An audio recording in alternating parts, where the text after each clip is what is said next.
With the Democrats' loss in Virginia, that ultra-tight race in Jersey, party strategists are now huddling around trying to figure out what went wrong ahead of 2022.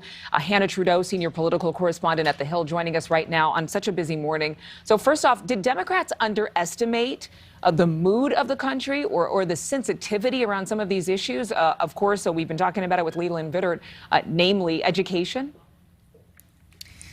Absolutely, Adrienne. This was not some minor optics blunder on the Democrats' side last night in the election. This was a major electoral blowout that we saw in Virginia. And, you know, Democrats had been saying for weeks and weeks that, you know, it's going to be a tight race and that it could go either way. But we heard President Biden seeming extremely confident right before the election. And so there was this feeling that the mood of the country was still riding high on that blue wave of momentum from when President Biden first won the White House in 2020, and that was just not the case. They missed the mark on major targets, mainly suburban voters, also rural voters. They got wiped out in places that President Biden held on to. Of course, he won the state by 10 points at the presidential level, and so the fact that it was even as close as it was causing some concern among the Democratic Party. But there was a feeling that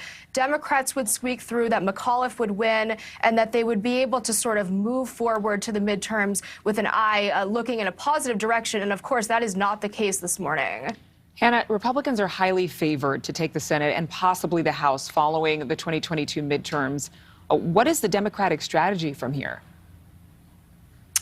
You know, Democrats are scrambling at this moment. They're saying, what can we do to reverse course? I mean, when you think about Virginia, it is a state that was so swingy for many years, but was so favored in a blue direction that they're looking at other states and they're looking at candidates that were maybe a little bit more mainstream Democratic, like McAuliffe was, and they're thinking, if McAuliffe can't win in Virginia, what does that mean for other Democrats in the Senate that have much closer races? I think comes to mind is New Hampshire.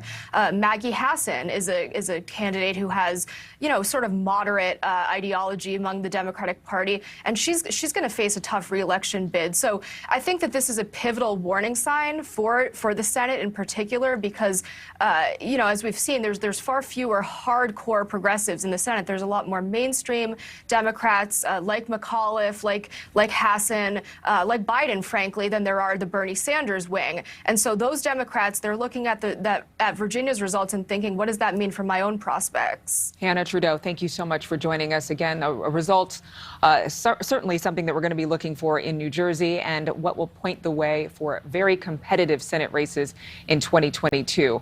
Thank you so much for watching. Make sure to click on the red subscribe button below so you can get more of NewsNation's fact-driven, unbiased coverage.